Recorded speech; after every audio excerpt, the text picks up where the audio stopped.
এক বুজুর্গ রাস্তা দিয়ে যেতে লাগলো। যাওয়ার পথে দেখতে পেল একটা দোকানের মধ্যে বারবিকিউ বানাচ্ছে। মুরগিকে পোড়ানো হচ্ছে। এটা দেখে সে হাউমাউ করে কান্না করতে লাগলো। দোকানের মালিক এসে জিজ্ঞেস করলো, আপনি কান্না করতেছেন কেন? আপনি কি বারবিকিউ খাবেন? আপনি কি চিকেন খাবেন? সে বললো, না, আমি এই জন্য কান্না করতেছি না। ঠিক, আপনি কি জন্য কান্না করতেছেন?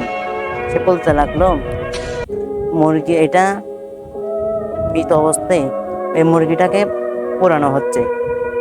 ঠিক তেমনই ভাবে কাল কঠিন কিয়ামতের ময়দানে জীবিত মানুষদেরকে আগুনের মধ্যে পোড়ানো হবে। চলেন আমরা জাহান্নাম থেকে বাঁচার দোয়াটা শিখে নিই। আল্লাহুম্মা আজরিনি মিনান নার। হ্যাঁ, আপনাদেরকে তো আমি বলে দিলাম জাহান্নাম আগুন থেকে বাঁচা। এই ভিডিওটি পারলে অন্যজনকে দেখার সুযোগ করে দিবেন, যেন অন্যজন জাহান্নামের আগুন থেকে বাঁচতে পারে।